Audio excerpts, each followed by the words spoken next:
Mga pagbasa ng mga salita ng makapangyarihang Diyos ukol sa paghahangad sa katotohanan. Paano sikaping mata mo ang katotohanan? 3. Maliban sa karamdaman, madalas na nababagabag, nababalisa, at nag-aalala ang mga tao tungkol sa iba pang mga totoong problema sa kanilang buhay. Maraming totoong problema sa buhay. Halimbawa, may matatanda o mga bata sa iyong tahanan na kailangang alagaan at itaguyod. Kailangan ng iyong mga anak ng pera para sa kanilang pag-aaral at pang-araw-araw na gastusin. Kailangan ng matatanda ng pera para gamutin ang kanilang mga medikal na kondisyon at ang malalaking halaga ng pera na kinakailangan para sa pang-araw-araw na gastusin. Nais mong gampanan ang iyong tungkulin. Ngunit kung bibitiwan mo ang iyong trabaho, paano ka mabubuhay? Madaling mauubos ang iyong ipon sa tahanan. Kaya ano na ang gagawin mo kung wala ka ng pera? Kung maghahanap ka ng pagkakakitaan, makakaantala ito sa pagganap mo ng iyong tungkulin. Ngunit kung bibitiwan mo naman ang iyong trabaho upang gampanan ang iyong tungkulin, hindi mo malulutas ang mga problema sa tahanan. Kaya ano ang dapat mong gawin? Maraming tao ang nahihirapan at naguguluhan sa gayong mga bagay. Kaya inaasam nilang lahat ang araw ng pagparito ng Diyos at iniisip nila kung kailan darating ang malalaking sakuna at kung kailangan ba nilang mag-imbak ng pagkain. Kung maghahanda sila, wala silang sobrang pera sa tahanan at magiging napakahirap ng buhay. Nakikita nila ang ibang tao na may mas magagandang damit at mas masasarap na pagkain, kaya nalulungkot sila at naiisip na sobrang hirap ng kanilang buhay. Matagal silang hindi kumakain ng karne at kung may mga itlog sila, nag-aatubili silang kainin ang mga ito at nagmamadali silang pumunta sa palengke para ibenta ang mga ito at kumita ng kaunting pera. Habang iniisip nila ang lahat ng pagsubok na ito, ay nagsisimula silang mag-alala. Kailan matatapos ang mahihirap na araw na ito? Palagi nilang sinasabing, paparating na ang araw ng Diyos, paparating na ang araw ng Diyos, at malapit nang matapos ang gawain ng Diyos. Pero kailan ba may magsasabi sa akin kung kailan talaga mangyayari ito? Sino ang makapagsasabi nito ng tiyak? May ilang tao na gumugugol ng ilang taon sa pagganap ng kanilang tungkulin na malayo sa kanilang tahanan at paminsan-minsan ay iniisip nila, hindi ko alam kung gaano nakalaki ang mga anak ko ngayon o kung maayos ba ang kalusugan ng aking mga magulang. Ilang taon na akong malayo sa aking tahanan at hindi ko sila naaalagaan. Mayroon kaya silang mga suliranin? Ano ang gagawin nila kung magkasakit sila? May mag-aalaga ba sa kanila? Marahil ay nasa edad 80 o 90 na ang aking mga magulang ngayon at hindi ko alam kung buhay pa ba sila. Kapag iniisip nila ang mga bagay na ito, isang hindi maipaliwanag na pagkabalisa ang umuusbong sa kanilang puso. Higit pa sa pagkabalisa, nag-aalala sila, ngunit kailanman ay walang nalulutas ang pag-aalala, kaya nagsisimula silang mabagabag. Kapag sobra silang nababagabag, nababaling ang kanilang atensyon sa gawain ng Diyos at sa araw ng Diyos at napapaisip sila. Bakit hindi pa dumarating ang araw ng Diyos? Lagi ba tayong mamumuhay ng ganito na walang patutunguhan at nang nag-iisa? Kailan darating ang araw ng Diyos? Kailan matatapos ang gawain ng Diyos? Kailan wawasakin ng Diyos ang mundong ito? Kailan mamamalas ang kaharian ng Diyos sa lupa? Kailan natin matutunghayan ang presensya ng Diyos? Iniisip nila ang mga bagay na ito ng paulit-ulit at ang mga negatibong emosyon ng pag-aalala, pagkabalisa at pagkabagabag ay umuusbong sa kanilang puso. Biglang nakikita ang pag-aalala sa kanilang mukha. Hindi na sila masaya. Naglalakad sila ng walang sigla. Kumakain ng walang gana at araw-araw magulo ang kanilang isipan. Maganda ba ang mabuhay sa loob ng gayong mga negatibong emosyon? Kahit ang maliliit na problema sa buhay ay maaaring magdulot sa mga tao na paminsan-minsang malubog sa mga negatibong emosyong ito ng pagiging pasibo. At minsan kahit walang dahilan o walang partikular na konteksto o walang partikular na tao na nagsasabi ng anumang espesyal na bagay, ang mga negatibong emosyong ito ay hindi mamamalayang uusbong sa kanilang puso. Kapag ang mga negatibong emosyong ito ay umusbong sa puso ng mga tao, ang mga kahilingan ng mga tao, ang kanilang pag-aasam sa araw ng pagparito ng Diyos na matapos na ang kanyang gawain at sa pagdating ng kanyang kaharian ay mas tumitindi pa. May ilang tao na taimtim pang ang lumuluhod at nagdarasal sa Diyos habang umaagos ang kanilang luha, sinasabing, "Diyos ko, napupuot ako sa mundong ito, at napupuot ako sa sangkatauhang ito. Pakiusap, tapusin mo na ang lahat ng ito sa lalong madaling panahon. Tapusin ang makalamang buhay ng mga tao at tapusin ang lahat ng paghihirap na ito." Maraming beses silang nagdarasal ng ganito nang walang resulta, at ang kanilang puso ay nababalot pa rin ng mga negatibong emosyon ng pag-aalala, pagkabalisa at pagkabagabag, at nananatili ang mga ito sa kanilang mga pag-iisip at sa kaibuturan ng kanilang espiritu, malalim na nakaka-impluwensya sa kanila at pinaliligiran sila. Sa katunayan, nangyayari ito dahil lang inaasam nilang mas mapaaga ang pagdating ng araw ng Diyos, na mas mapaaga ang pagtatapos ng gawain ng Diyos, na makatanggap sila ng mga pagpapala sa lalong madaling panahon, na magkaroon sila ng magandang hantungan, na makapasok sila sa langit o sa kahariang laman ng kanilang imahinasyon at na inaasam nila sa kanilang sariling mga kuro-kuro. Kaya palagi silang labis na naaapektuhan ng mga bagay na ito sa kaibuturan ng kanilang puso. Sa panlabas, ipinapakita nilang labis silang naaapektuhan, pero ang totoo, sila ay nababagabag, nababalisa at nag-aalala. Kapag ang mga tao ay palaging napaliligiran ng mga damdaming ito ng pagkabagabag, pagkabalisa at pag-aalala, nagkakaroon sila ng aktibong kaisipan. Iniisip nila, kung matagal pang darating ang araw ng Diyos at hindi pa matatapos ang gawain ng Diyos sa lalong madaling panahon, dapat kong samantalahin ang aking kabataan at kakayahan upang magsumikap ng husto. Gusto kong magtrabaho at kumita ng pera, magtrabaho ng maigi sa mundo ng pansamantala at magsaya sa buhay. Kung matagal pa bago dumating ang araw ng Diyos, gusto kong bumalik sa aking tahanan at makasamang muli ang aking pamilya, humanap ng mapapangasawa, mamuhay ng maayos ng ilang panahon, suportahan ang aking mga magulang, palakihin ang aking mga anak.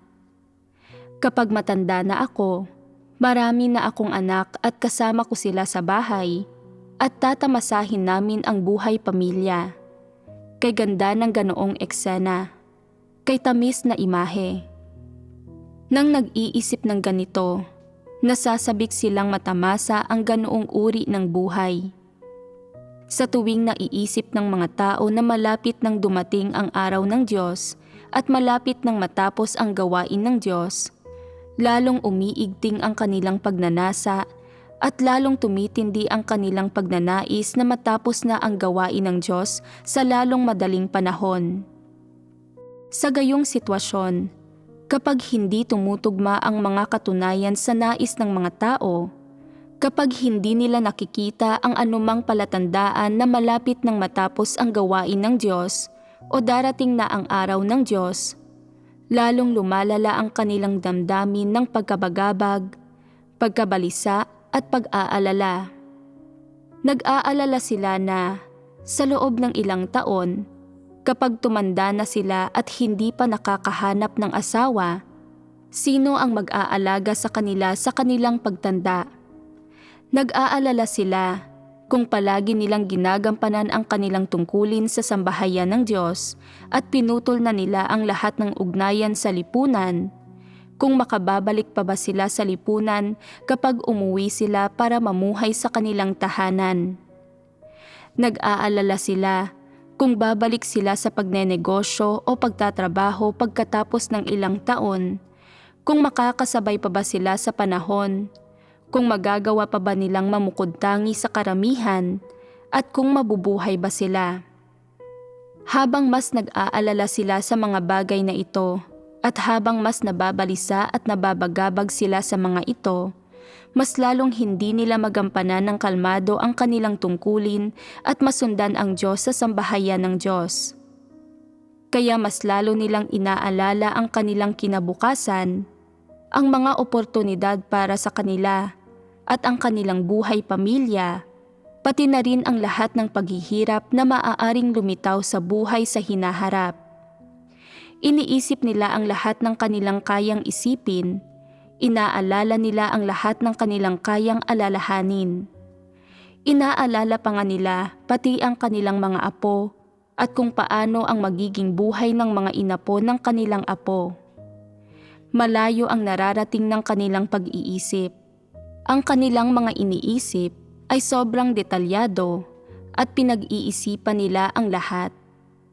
Kapag may ganitong mga alalahanin, ikinababalisa at ikinababagabag ang mga tao, hindi na nila magampanan ng kalmado ang kanilang tungkulin at hindi nila masundan na lang ang Diyos. Sa halip, madalas na mayroon silang mga aktibong kaisipan at pabago-bago ang kanilang damdamin. Kapag nakikita nilang maayos ang takbo ng gawain ng pag-eebanghelyo, iniisip nila, malapit nang dumating ang araw ng Diyos. Kailangan kong gampanan ng mabuti ang aking tungkulin. Tuloy lang. Dapat kong ituloy ito ng ilang taon pa. Hindi na ito magtatagal. Lahat ng pagdurusang ito ay magiging sulit at magbubunga at wala na akong aalalahanin pa. Ngunit pagkalipas ng ilang taon, hindi pa rin dumarating ang malalaking sakuna at walang nagbabanggit tungkol sa araw ng Diyos, kaya nanlalamig ang kanilang puso.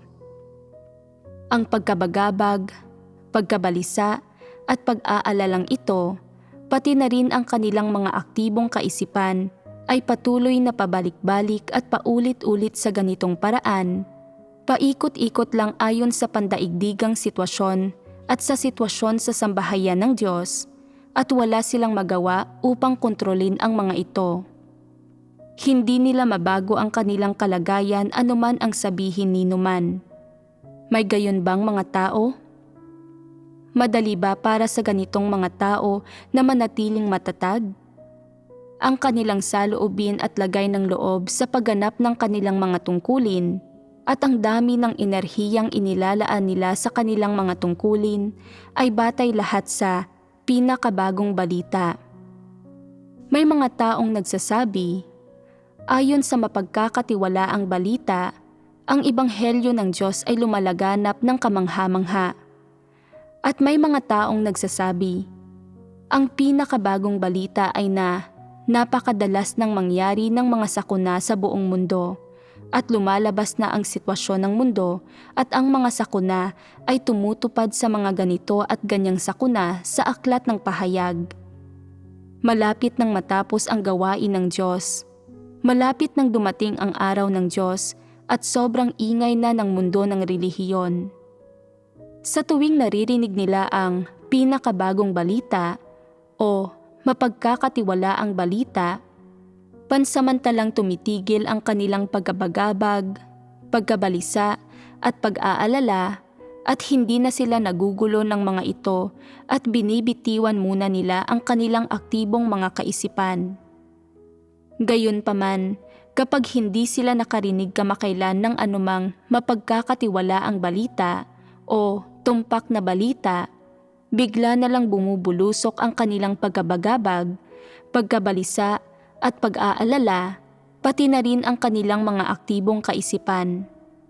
May mga taong naghahanda pa nga sa pamamagitan ng pag-iisip kung saan sila mag-a-apply ng trabaho, saan sila magtatrabaho, ilang anak ang gusto nila, saan mag-aaral ang kanilang mga anak pagkalipas ng ilang taon, paano nila ihahanda ang pangmatrikula sa kolehiyo, at nagpaplano pa silang bumili ng bahay, lupa o kotse.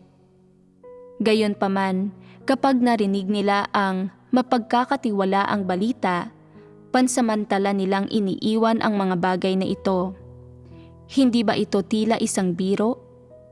Nananalig sila sa Diyos ngunit hindi nila isinasa puso ito at sinasabi na ang pananampalataya sa Diyos ang tamang landas sa buhay, na ito ang pinakamakabuluhang buhay, na ang mabuhay ng ganito ang may pinakamataas na halaga. Paano man sila akayin ng Diyos o anuman ang ginagawa ng Diyos, nakatitiyak silang ang lahat ng ginagawa ng Diyos ay ginagawa para iligtas ang mga tao at kaya susunod sila sa Diyos hanggang sa pinakadulo.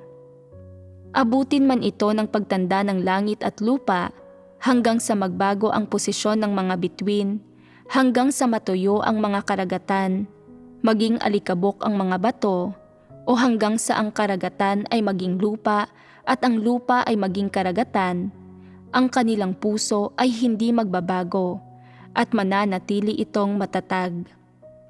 Ang kanilang puso ay iaalay sa Diyos sa buong buhay nila, at kung may isa pang buhay pagkatapos nito, susunod pa rin sila sa Diyos. Subalit hindi ganito mag-isip ang mga taong may napakaraming paghihirap sa buhay. Ang kanilang pananampalataya sa Diyos ay nauukol lamang sa pagmamasid sa ngayon at namumuhay sila sa kung anong paraan nila naiisip na dapat mamuhay. Hindi nila babaguhin ang paraan ng kanilang pamumuhay o ang kanilang mga nais o plano dahil lang sa nananalig sila sa Diyos at sumusunod sa landas ng pananampalataya sa Diyos. Ano man ang kanilang mga plano noong una, hindi nila binabago ang mga ito dahil lang sa nananalig sila sa Diyos. Hindi nila binabago ang anuman at hinahangad nilang mamuhay sa kung anumang paraan na mumuhay ang mga hindi nananalig. Subalit ang pananampalataya sa Diyos ay may kasamang isang espesyal na bagay, at iyon ay ang malapit nang dumating ang araw ng Diyos, malapit nang dumating ang kaharian ng Diyos, at malapit nang mangyari ang malalaking sakuna. Ang mga nananalig sa Diyos ay makatatakas sa mga sakuna. Hindi sila mahuhulog sa mga sakuna, maaari silang maligtas, at dahil lamang sa espesyal na bagay na ito, kaya sila ay sobrang interesado na manalig sa Diyos.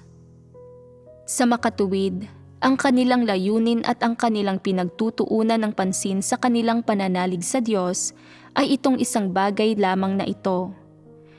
Kahit gaano karaming sermon ang kanilang pakinggan, o kahit gaano karaming pakikipagbahaginan sa katotohanan ang kanilang marinig sa mga tao, o gaano katagal na silang nananalig sa Diyos, hindi kailanman nagbabago ang paraan ng kanilang pananalig sa Diyos at hindi nila ito kailanman binibitawan.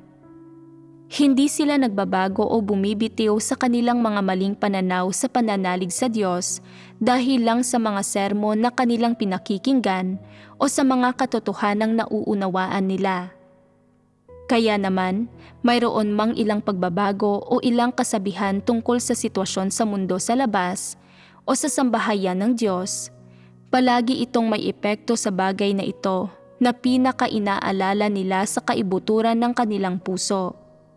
Kung marinig nila na malapit nang matapos ang gawain ng Diyos, labis silang nagagalak. Subalit kung marinig nila na masyado pang maaga para matapos ang gawain ng Diyos at hindi na nila kayang magpatuloy, ang kanilang pagkabagabag, pagkabalisa at pag-aalala ay araw-araw na lalago at magsisimula silang maghanda na iwanan ang sambahayan ng Diyos at ang kanilang mga kapatid anumang oras upang maging maayos ang kanilang pag-alis sa sambahayan ng Diyos. Siyempre, mayroon ding mga taong sa anumang oras ay nagsisimulang maghanda na tuluyang burahin ang lahat ng impormasyon para makaugnayan ang kanilang mga kapatid at ang lahat ng mensahe nila at ibalik sa iglesia ang mga aklat ng mga salita ng Diyos na ipinadala sa kanila ng sambahayan ng Diyos. Iniisip nila, hindi ko talaga kayang magpatuloy sa landas na ito ng pananalig sa Diyos at paghahangad sa katotohanan.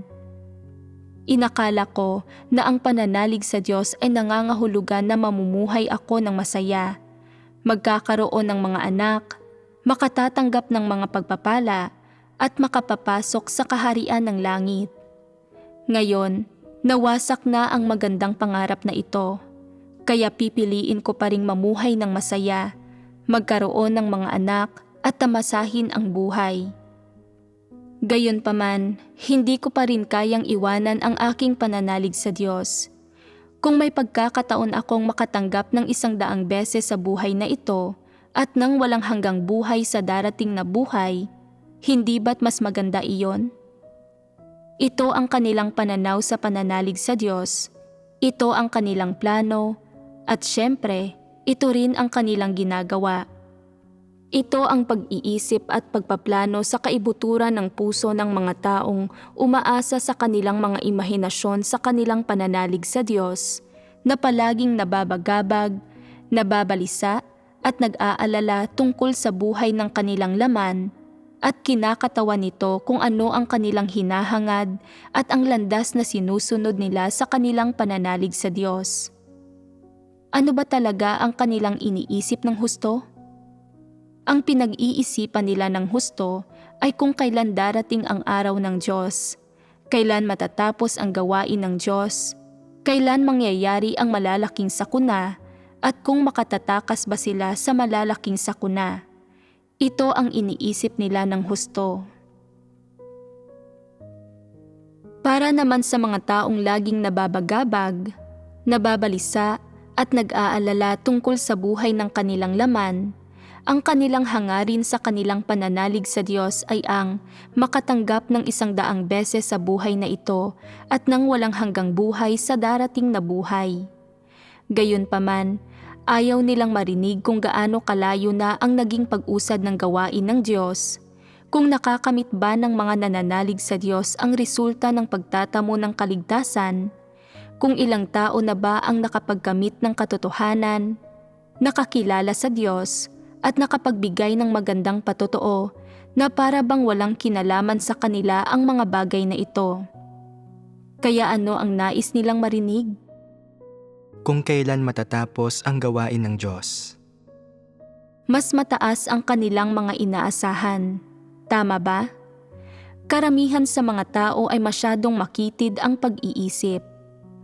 Tingnan ang mga bagay na kanilang inaasam at ang inaasam nila ay ang malalaking bagay lamang. Napakatayog ng kanilang kalagayan. Karamihan sa mga tao ay masyadong mababaw, palaging nagsasalita tungkol sa pagbabago ng disposisyon, pagpapasakop sa Diyos, tapat na pagganap ng kanilang tungkulin, paggawa ng mga bagay ayon sa mga katotohanang prinsipyo. Ano ba ang mga taong ito? Napakakitid ng kanilang pag-iisip. Ano ang sinasabi ng mga Tsino? Napakababa nila. Ano ang ibig sabihin ng mababa? Napakababaw nila. At ano ang inaasam ng mga taong ito? Inaasam nila ang malalaking bagay, matataas na bagay, at mararangyang bagay. Ang mga nag-aasam sa mararangyang bagay ay laging nagnanais na umangat, patuloy na umaasa ng walang saysay na isang araw ay itataas sila ng Diyos sa alapaap upang makasama siya. Gusto mong makatagpo ang Diyos, ngunit hindi mo itinatanong kung gusto ka bang makatagpo ng Diyos. Patuloy mo lang na ninanais ang mga kamangha-manghang bagay na ito. Ilang beses mo palang bang nakatagpo ang Diyos? Hindi kilala ng mga tao ang Diyos, kaya kapag nakatagpo mo siya, ay susuwayin mo pa rin siya. Kaya ano ang dahilan sa likod ng pagkabagabag, pagkabalisa, at pag-aalala ng mga taong ito? Talaga bang lahat ito ay dahil sa mga paghihirap sa kanilang buhay? Hindi. Hindi dahil sa may mga paghihirap talaga sila sa kanilang buhay. Ito ay dahil itinuon nila ang kanilang pananampalataya sa Diyos sa buhay ng kanilang laman. Ang sentro ng kanilang paghahangad ay hindi ang katotohanan, kundi ay ang mamuhay ng masaya, ang matamasa ang magandang buhay, at matamasa ang magandang kinabukasan. Madali bang lutasin ang mga problema ng mga taong ito?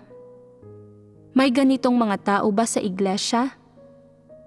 Palagi nilang tinatanong ang iba, kailan ba darating ang araw ng Diyos? Hindi ba't sinabi ilang taon na ang nakalilipas na malapit nang matapos ang gawain ng Diyos? Kaya bakit hindi pa ito natatapos? Mayroon bang paraan para pakitunguhan ang ganitong mga tao? 2 salita lang ang sabihin sa kanila at sabihin sa kanila, malapit na. Pagdating sa ganitong mga tao, tanungin muna sila. Palagi kang nagtatanong tungkol dito. May mga plano ka na ba? Kung mayroon, huwag ka nang mag-abala pa na manatili rito kung ayaw mo naman. Gawin mo na lang kung ano ang gusto mo. Huwag mong salungatin ang sarili mong mga kagustuhan at huwag mong pahirapan ang sarili mo. Hindi ka pinananatili rito ng sambahayan ng Diyos, hindi ka nito ikinukulong dito. Pwede kang umalis kahit kailan mo gusto. Huwag mong palaging tanungin kung ano ang bagong balita. Sa anumang balita ay sasabihin lamang sa iyo na malapit na. Kung hindi ka masaya sa sagot na iyon, kung nakagawa ka na ng mga plano sa puso mo at ipapatupad mo rin naman ang mga ito sa malaot madali, tanggapin mo ang payo ko. Ibalik mo sa iglesia ang mga aklat mo ng mga salita ng Diyos sa lalong madaling panahon. Iimpake mo ang mga gamit mo at umalis ka na. Magpapaalam na lang tayo sa isa't isa at hindi mo na kailangan pang mabagabag, mabalisa at mag-alala tungkol sa mga bagay na ito kailanman. Umuwi ka na sa inyo at gawin ang gusto mo sa buhay mo. Hinihiling ko na mapabuti ka. Hinihiling ko na maging masaya at kontento ka sa buhay at sana ay makamit mo ang iyong mga ninanais sa hinaharap. Ano ang palagay mo rito? Payuhan silang umalis sa iglesia. Huwag subukan na pigilan sila. Bakit hindi susubukan na pigilan sila? Hindi sila totoong nananalig sa Diyos, kaya wala na ring saysay na pigilan pa sila. Tama iyan. Sila ay mga walang pananalig. Ano pa ang magiging silbi ng pagpapanatili sa mga hindi nananalig at hindi pagtataboy sa kanila? May mga nagsasabi, pero wala naman silang ginawang anumang kasamaan at wala naman silang ginambala. Kailangan bang may gambalain sila? Sabihin ninyo sa akin, hindi ba't panggagambala ang pananatili ng ganitong tao sa isang grupo ng mga tao? Saan man sila magpunta, nakagagambala na ang kanilang asal at mga ikinikilos. Hinding-hindi sila nagsasagawa ng mga espiritual na debosyon. Hindi nila kailanman binabasa ang mga salita ng Diyos. Hindi sila kailanman nagdarasal o nakikipagbahaginan sa mga pagtitipon. Iniraraos lang nila ang kanilang mga tungkulin.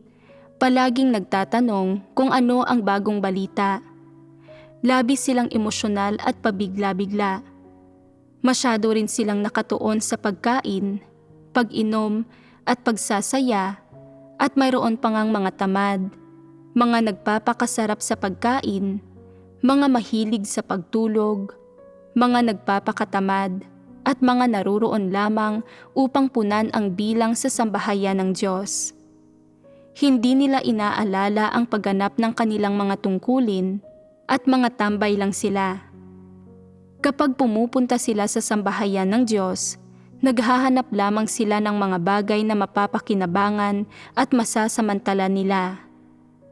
Kung hindi sila makapagsasamantala, agad-agad silang aalis. Dahil nakikita namang agad-agad din silang umaalis, hindi ba't mas maganda kung umalis na sila ng mas maaga? Ni hindi makapagserbisyo hanggang huli ang ganitong mga tao at walang magandang epekto ang kanilang pagseserbisyo. Kapag nagseserbisyo man sila, hindi nila ginagawa ang tamang mga bagay. Sadyang wala silang pananalig. Sa kanilang pananalig sa Diyos, tinitingnan nila ang mga isyu mula sa panlabas na pananaw. Kapag maunlad ang sambahayan ng Diyos, masaya sila. Iniisip nilang may pag-asa silang mapagpala, na may benepisyo sila, na hindi nawala ng saysay ang pananalig nila sa Diyos, na hindi sila nalugi at natumaya sila sa panig ng mananalo. Gayunpaman, kung ang sambahayan ng Diyos ay inaapi ng mga satanikong puwersa, tinatalikdan ng lipunan, sinisiraan at inuusig, at nasa malubhang kalagayan, maliban sa hindi sumasama ang kanilang loob, tinatawanan pa nila ang nangyayari. Maaari ba nating panatilihin ang ganitong mga tao sa iglesia? Sila ay mga walang pananalig at mga kaaway. Kung nasa tabi mo ang isang kaaway pero itinuturing mo pa rin siyang isang kapatid, hindi ba't nagiging hangal ka na kung gayon? Kung ang ganitong mga tao ay ayaw magserbisyo, dapat silang itaboy. Tama? Tama nga, gawin ito ng maagap at lubusan. Hindi na sila kailangang payuhan pa, panatag lamang na hilingin sa kanila na umalis. Hindi na kailangang mag-aksaya pa ng hininga sa kanila, dapat mo lang silang pauwiin. Sa diwa, hindi sila mga taong nabibilang sa sambahayan ng Diyos. Sila ay mga walang pananalig lang na nakapasok sa iglesia. Maaaring bumalik na lang sila sa kung saan sila nanggaling at pwedeng sabihan mo na lang sila na umalis. Pagkatapos nilang pumasok sa iglesia, may mga taong talagang nililinaw ang pagkakaiba nila sa mga kapatid at sa sambahayan ng Diyos. Ito ay dahil alam nila kung ano ang ipinunta nila, alam nila kung tunay ba silang nananalig o hindi, at maliban sa kanilang mga inaasahan sa kung kailan matatapos ang gawain ng Diyos at kung makakatanggap ba sila ng mga pagpapala, walang gawain sa sambahayan ng Diyos o anuman sa mga katotohanang hinihingi ng Diyos sa mga tao para makapasok ang may anumang kinalaman sa kanila. Hindi nila binibigyang pansin ang mga bagay na ito. Hindi nila binabasa ang mga aklat ng mga salita ng Diyos na ipinapadala sa kanila ng iglesia upang basahin at hinahayaan lang nila ang mga ito na nakabalot pa. Sinasabi lang ng gayong mga tao na nananalig sila sa Diyos. Sa panlabas, mukha silang nananalig tulad ng iba at iniraraos nila ang pagganap sa kanilang mga tungkulin, ngunit hindi nila kailanman binabasa ang mga salita ng Diyos. Hindi pa sila kailanman nagbukas ng aklat ng mga salita ng Diyos, hindi pa sila nagbuklat ng kahit isang pahina. Wala pa silang nabasa sa mga ito kahit kailan.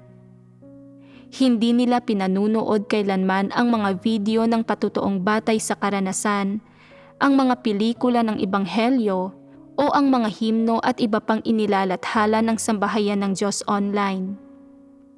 Ano ang karaniwan nilang pinapanood? Pinapanood nila ang mga balita, sikat na palabas, video clip at komedya. Tanging mga walang kabuluhan ang kanilang pinapanood. Ano ba ang mga taong ito? Paminsan-minsan silang bumibisita sa iglesia upang magtanong, sa ilang bansa na ba lumaganap ang gawain ng ebanghelyo ngayon? Ilang tao na ang bumaling sa Diyos? Sa ilang bansa na naitatag ang mga iglesia?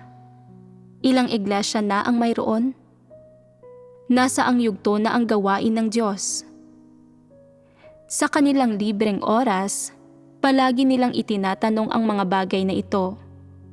Hindi ba't kahina-hinala na baka espiya ang taong ito? Sabihin ninyo sa akin, ayos lang bang panatilihin ang ganitong tao? Kung hindi sila kusang aalis sa iglesia, dapat ninyo silang alisin sa sandaling sila ay matuklasan ninyo at alisin ninyo ang mga salot na ito sa iglesia. Walang silbing panatilihin sila at magdudulot lang sila ng gulo. Kaya, ang mga bagay na ikinababagabag, ikinababalisa at ipinag-aalala ng mga taong ito ay walang anumang kinalaman sa atin. Huwag nang mag-abalang payuhan pa sila at wala nang silbing makipagbahaginan pa sa kanila tungkol sa katotohanan. Alisin na lang sila at tapusin na ito. Ito ang pinakamainam na paraan para pakitunguhan ang ganitong mga tao.